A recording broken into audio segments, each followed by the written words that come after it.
Hi there everybody and welcome to Art of Procurement episode 264. I'm your host Philip Eidson.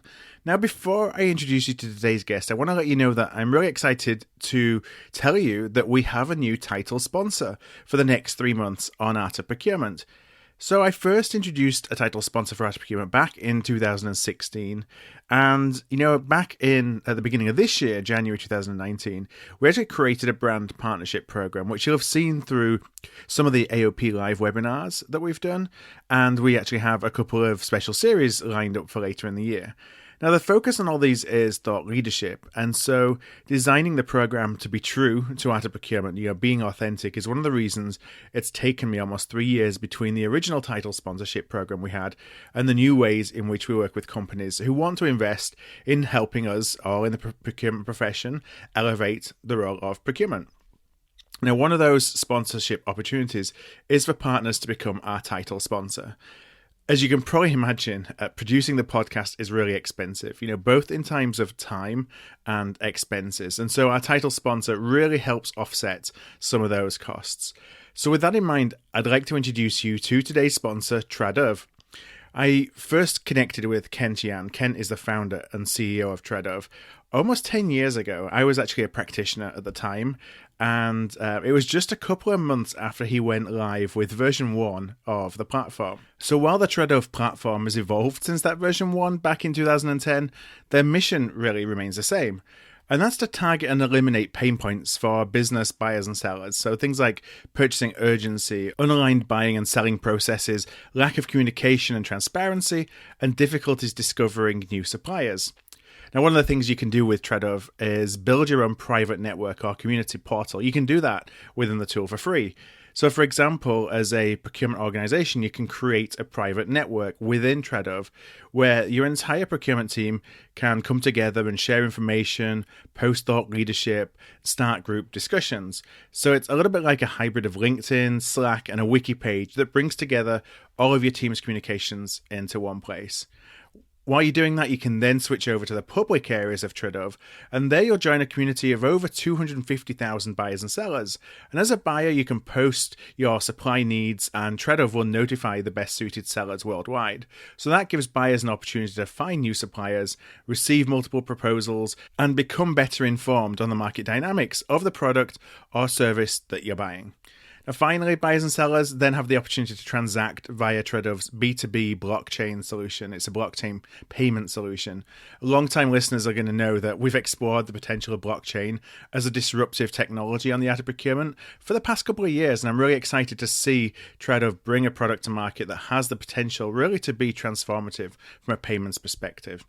So to join Tradov, whether to create a private network for you and your team, or to discover new suppliers for your next sourcing event, just go to artofprocurement.com/Tradov. That's artofprocurement.com/Tradov, and that will take you to an Art of Procurement page on the Tradov website. Okay, so let me talk about the show today. I'm joined today by Dana Small. Dana is a global category manager at BioMarin and author of the Miscategory Management blog. It's rare to find a procurement professional with a background in finance, and it's rarer still to find a practitioner so willing to share their insights and experiences that they start a blog. So in Dana, we find both, and that's a real win for the procurement community, as anyone who follows Dana will surely agree. Now, in this pod, Dana talks about the importance of reflection and perspective in all procurement work, whether it's tracking savings, working with suppliers, or engaging with the community at large. So let's jump straight into the conversation, where I start by asking Dana if she found procurement or if procurement found her. Oh, I found procurement, for sure. So it's interesting because I was in FP&A and financial planning and analysis. So part of what we would do was all the accruals, all of consolidating for our business partners. And so we could see and manipulate things in a sense on the back end, right, for charges, et cetera. But what we didn't get to see is have the beginning end, right? So we could see the back end, we can manipulate things there, but our influence was really limited.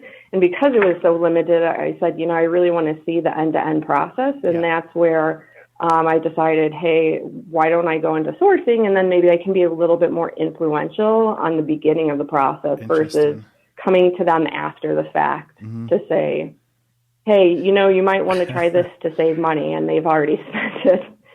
It will be easier the other way around. Did you find that the background in finance helped you as a sourcing professional? Yeah, there's not many people, and I think I was the first one ever at Amgen to move from the finance function into sourcing.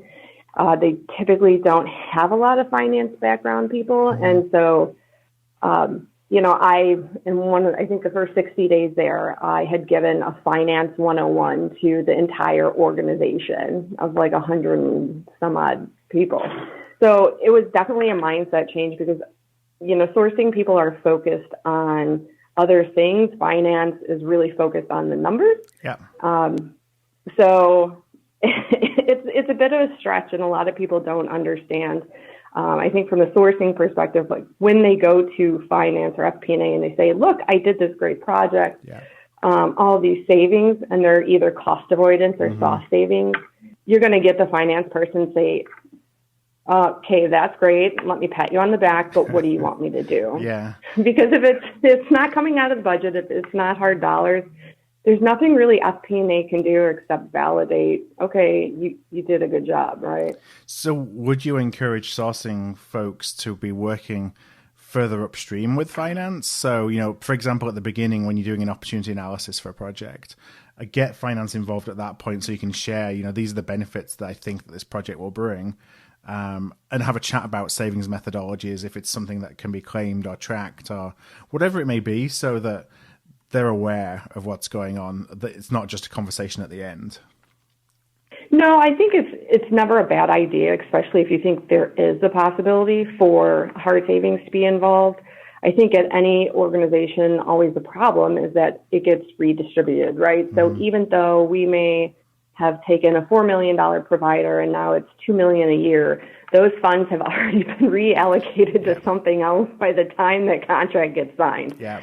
So it's a tough proposition, and you don't want to involve them too early, but you want to involve them early enough so that there's buy-in. If there is a big amount of dollars that you're trying to show your savings and that you're going to report up through your management. So yes. So as a one of the things we often hear from a CFO or from the finance group is that, I can't find your savings. You're telling me you saved all this money. You're telling me that they're hard savings, but I still don't see them for the reason you just mentioned, that budget is reallocated. Are there things that we can do to help finance be able to capture those savings? Does it matter that they're being reallocated? I'd love your perspective of how finance thinks about that, because I think it's something we really are often challenged with in procurement is like no one necessarily trusts the numbers that we share with them with finance. Yeah, and I think coming from finance, I would always see some of these numbers and I would kind of chuckle like, where did you guys come up with these methodologies? And I think if you don't have a finance background, it's really hard to understand what their needs are and what drives them in their thoughts. And I think a lot of times when people would come to me and show me things, I'd say, that's great, but what do you want me to do with it? I can't take it out of the budget. And, a lot of places they will, and they try to say, okay, well, if we didn't take it out of the budget, these 3 extra projects we were able to do based on these negotiations, right? So at least, even if it's not bottom line savings, there's additional project work that you can point to say without the negotiations, we wouldn't have been able to do these 3 extra, digital tactics or whatever they may be. That is useful, but again, what is FP&A when they're just planning going to do with that? Absolutely nothing. Besides, there's a shift in where the dollars are going to be bucketed. Yeah, I think it's important to kind of communicate things like that because it's all part of the value proposition, isn't it? And one of the things that I think that we struggle with is, it's all about obviously saving money. And so we do everything to save money, and then that drives a lot of misalignment with the business because that's not necessarily what the business wants. But it's the only way that we think that we can be credited for the work that we do. Whereas the reality, I think, is, and this is certainly what I've always tried to do in approach that I've taken in my career, was that, you're never going to get fired for delighting all of your stakeholders and providing value to your stakeholders in ways that allows them to do what they need to do. But you may get fired for hitting the ball out of the park on a savings number and everybody hates you. So focus on what the business wants as opposed to just trying to hit a savings goal at all costs.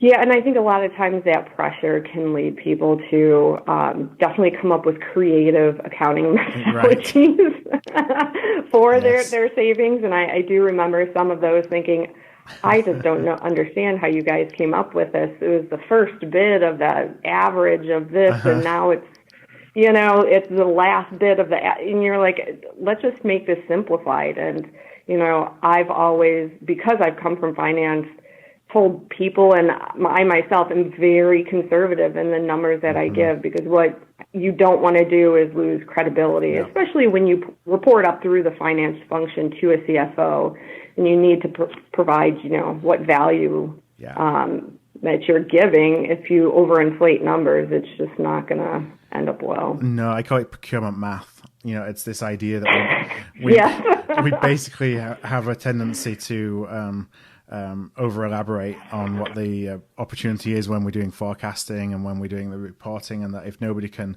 argue it, then it's just one word versus another. But it doesn't, like you say, it doesn't necessarily end well, because that's where we get a lot of the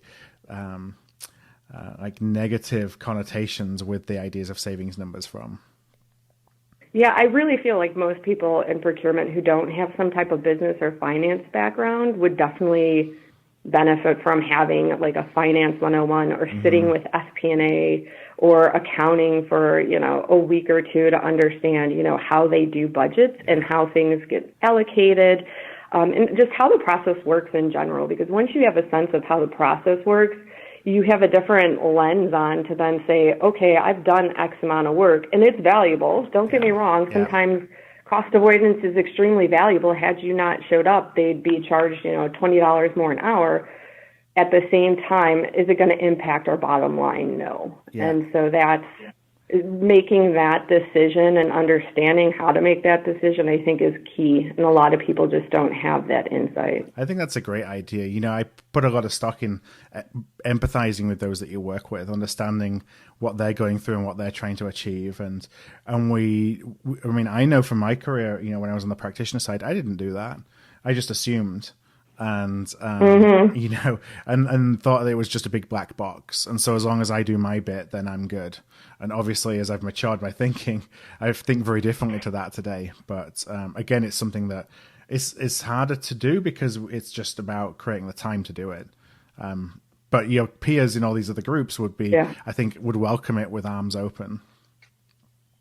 Yeah, I think people, once they got a hold of it, could understand its value. That said, it's just because I've been in FP&A, I always suggest, not for people to go there to stay long, but to at least get a flavor of it is insightful. It definitely, like I said, puts a different lens on things and how you then approach what your savings numbers are. And it makes you a little bit more conservative, knowing that, hey, I could say I saved $1 million, but at the end of the day, if that's now just in 5 other projects, it's a different conversation. I just have one last question on this, and I appreciate you for being game in going down this direction, because I think they're important questions.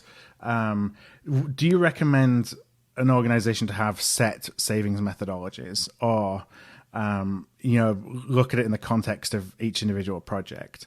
And I'm thinking, here's 5 or 6 methodologies. We're going to pick one of these methodologies and stick with it throughout the project, assuming that the project goes in the direction that we think it's going to do, rather than try to be creative.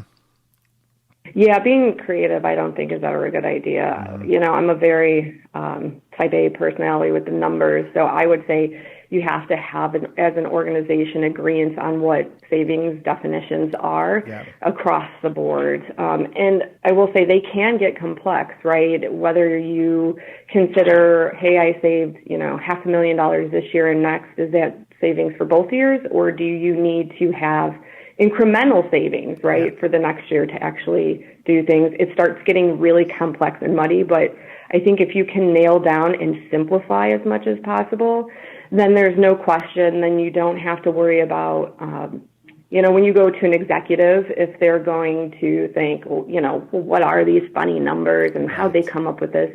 It's a very conservative methodology anybody can buy into. Yeah. And if you get, FP&A to buy into it ahead of time too, then you're good. Trying to be creative, I think, just creates that perception of, we're trying to provide more value, or we're trying to trick somebody, or we're trying to do something we probably aren't really doing in a sense. No, I agree with that. I always try and have like if I can get finance engaged early, have them sign off on a savings methodology at the very beginning of a project. And then at the end of the project, all it is a calculation.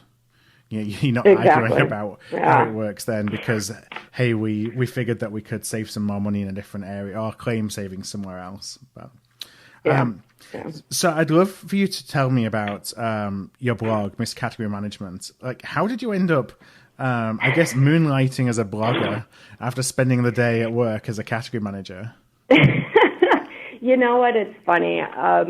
So, as we had talked earlier, Steph from Tealbook actually had mentioned to me as part of Tealbook, they have Teal boards, right? Yeah. So like LinkedIn has their blog, Facebook has its, stream, and now LinkedIn does too. And she said, would you be willing to maybe write and, publish some articles for not only suppliers, but, maybe other people who do sourcing or category management? And so, I thought to myself, I'm like, oh, okay, this is not, half bad idea. Yeah. It'll give me some time to reflect on things. And, my mind tends to work overtime. And so it was, well, how do I do this? Where do I put it? Do I publish it on LinkedIn? Do I just put it on Tealboard? Should I have a central place to do it? And so eventually it just evolved to, why don't I just have a blog and, even if nobody reads it, I'll just put the information there and, share it as needed. And I can, give Steph what she needs to start activating Tealboard and, hopefully help in my career also, right? So it just kind of went from a simple idea to help a business partner out, to help out their tool to, why not do this? And I found through doing the blog that I love website design and creation, and writing seems to be fun, but it can be tough when you hit a writer's block. So yes, creating content is far harder than it looks on the outside, isn't it? It is, and I just read an article on there's some tool that can, pre-populate things for, 100 different ideas, but honestly, if you really want good content that people are actually going to read and that is valuable, it really takes a long time. Yeah. In my mind. Otherwise, I feel like you just are throwing anything out there and just churning out crap. In a sense, it's just garbage in, garbage out, right? And that's not my focus. I'd like to hopefully provide some sort of value, if any. And share key learnings, right? That to me is really the biggest thing. I feel like there is this whole knowledge scare, or, people are very, companies don't want to share their information, right? Or people don't want to share what they're doing. And so for me, I'm a very open person, and I feel like if I can share this knowledge with you and you can benefit, it's not going to hurt anybody. And to me, most of the stuff's common knowledge, especially with category management. It's not like a supplier couldn't go out and buy the, A.T. Kearney's chessboard or look up the gemstone. I mean, it's a finite number of things we can do in category management. So I don't feel like it's a magic trick. I'm giving up.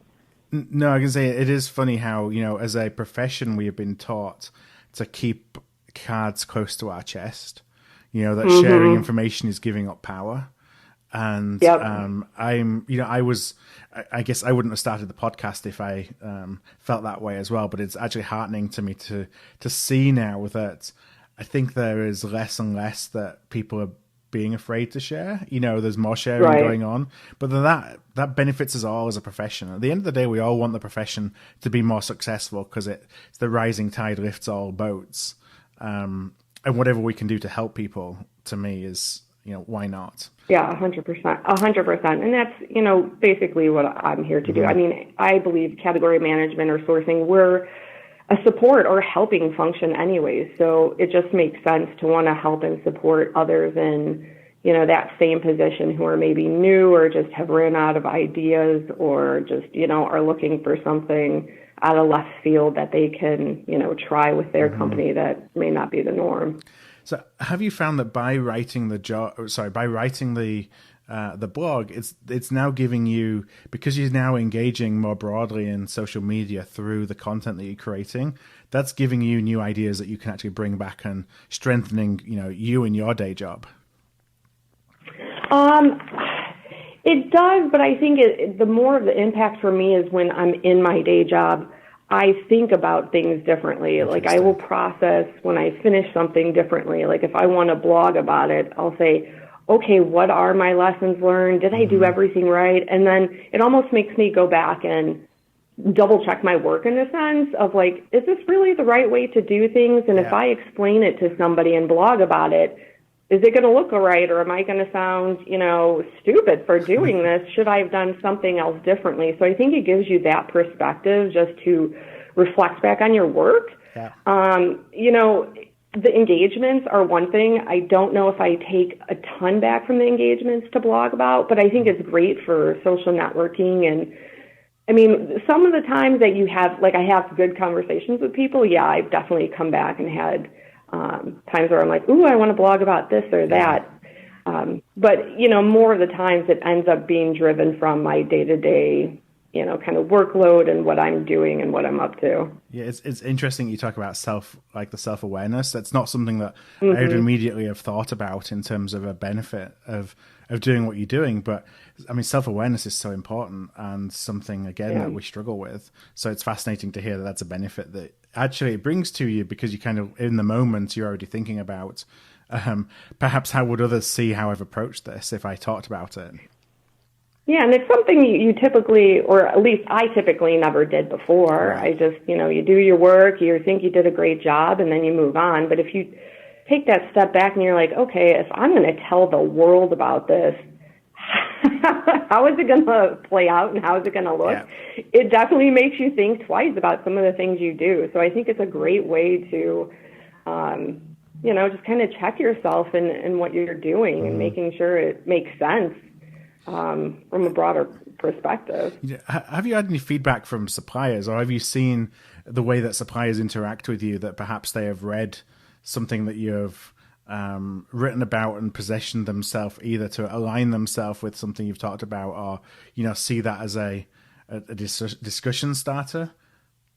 Yeah, definitely. I've had people reach out to me specifically and say, I saw your blog, I thought it was interesting, would love to chat to you about that, and about I've got this value proposition, would you be interested in? And of course, anytime somebody comes at you with flattery, you're a little bit more I think open to the possibility or opportunity versus somebody spamming you and saying, hey, here's what we can do. To me it says that they took the time, especially if they can say, hey, I read this and that was interesting. To me, that they took the time, they listened, and are truly actively wanting to talk to you. It's not just a cold call spam email, right? It's another LinkedIn request of somebody wanting to be a follower and then immediately sending you an email that has nothing to do with anything. At least they have some like a point to talk to you about, to start a conversation from. Yeah, and I always worry about, quite frankly, I do put some things out to suppliers, like what not to do, and I do tell them what to do, or like, in a sense, some people think I'm giving out, per se, trade secrets or negotiation tactics. I don't think that's a detriment. I feel like if you're a good supplier, you would know these things otherwise, and I do fear, though, negative feedback sometimes from suppliers, but again, I think if you've been in this job long enough, there are only a finite amount of, plays that you can take. So, it's just knowing your place in the mix and, what your strengths and weaknesses are and playing to both of those. Yeah, and I think, a lot of the most sophisticated suppliers know anyway, all the stuff that you may be talking about. One of the unexpected things about doing the podcast was how many salespeople I hear from who listen because, it helps them understand the psyche of a procurement professional. And, Interesting. And I'm not, I think about that and I think, is that a good thing or a bad thing? And, on one hand, you can say, well, is it a bad thing because they're now learning how to manipulate? But I really don't think that that's, 99 out of 100 cases, that's what happens. It actually helps people understand, like, okay, so this is what procurement's role really is. This is why I should be engaging with them. This is how they can help me and be my advocate if I support them in the things that they need. So to me, it helps build stronger relationships with suppliers rather than, giving away all the trade secrets. 100%. And I think that's what my end goal is. I know a lot of times, they just don't understand. And being in the sales function and having to sell, you don't have the same mindset. So I hope that, with us sharing and giving, some type of information of, hey, why did you fail at that RFP, or, what happened here, and giving them that feedback. It's not only, typically an RFP process, common courtesy, but just in general to build that better relationship, because as in most organizations, you want a partnership. You don't want suppliers that you're churning and burning with. Mm-hmm. So having that partnership and insight from both sides and that perspective, I think, is key to any good relationship. Transparency to me is always key. Right. As my one boss said, nothing to fear, nothing to hide, right? So if I have nothing to hide from my side and neither do you, then we can be good partners and we have trust. Yeah, and trust is, it goes down into more supplier relationship management kind of thinking, but trust is that's the core of everything. And it's, I've worked in industries like automotive where little trust exists between suppliers. And everything is hidden and everyone believes that everyone's trying to get one over the other, whether it's a buyer or a supplier. It's all like zero-sum games. And, in other industries where it's interesting because like in automotive industry, suppliers are absolutely critical. Like suppliers are obviously critical everywhere, but within an industry like automotive, even more so because you can't build a car without, a myriad of suppliers. Within a services firm, you could build the capability to do the things that you have suppliers do. Mostly, not that you would do a good job of it, but the company could still at some level succeed.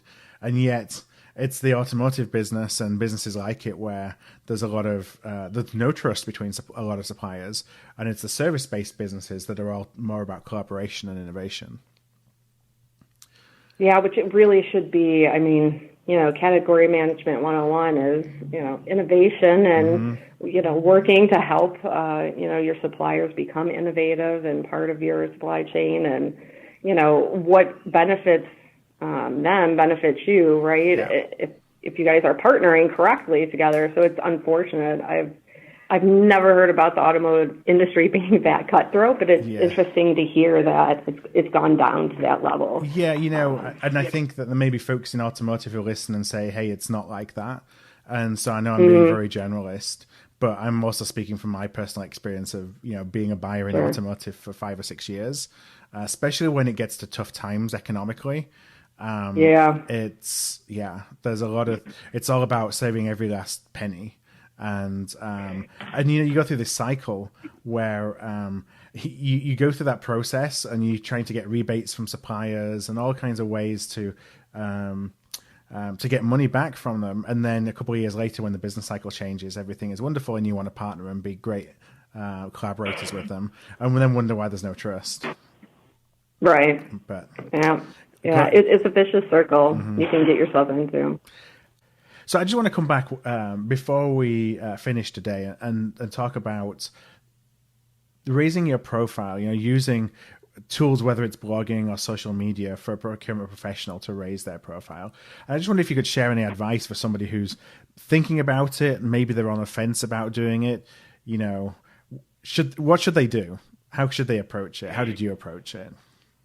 Yeah, so, I had a colleague actually who is a consultant, and she had asked me the same question. So the advice I gave her is sometimes it's the easiest way to dip your toe in. So if you're not sure about, blogging yet or creating your own website or doing any things of that sort, start on LinkedIn, start, posting articles, find something interesting that you think and post it and share it and join within groups and just start commenting, get your name out there so that people are aware of who you are. Yeah. And once you feel comfortable doing that, then, if you have this great thing where you're like, I've got this great idea that I don't think anybody's ever done, let me go ahead and, write an article on LinkedIn. You can do that too, right? If you're not ready for a website.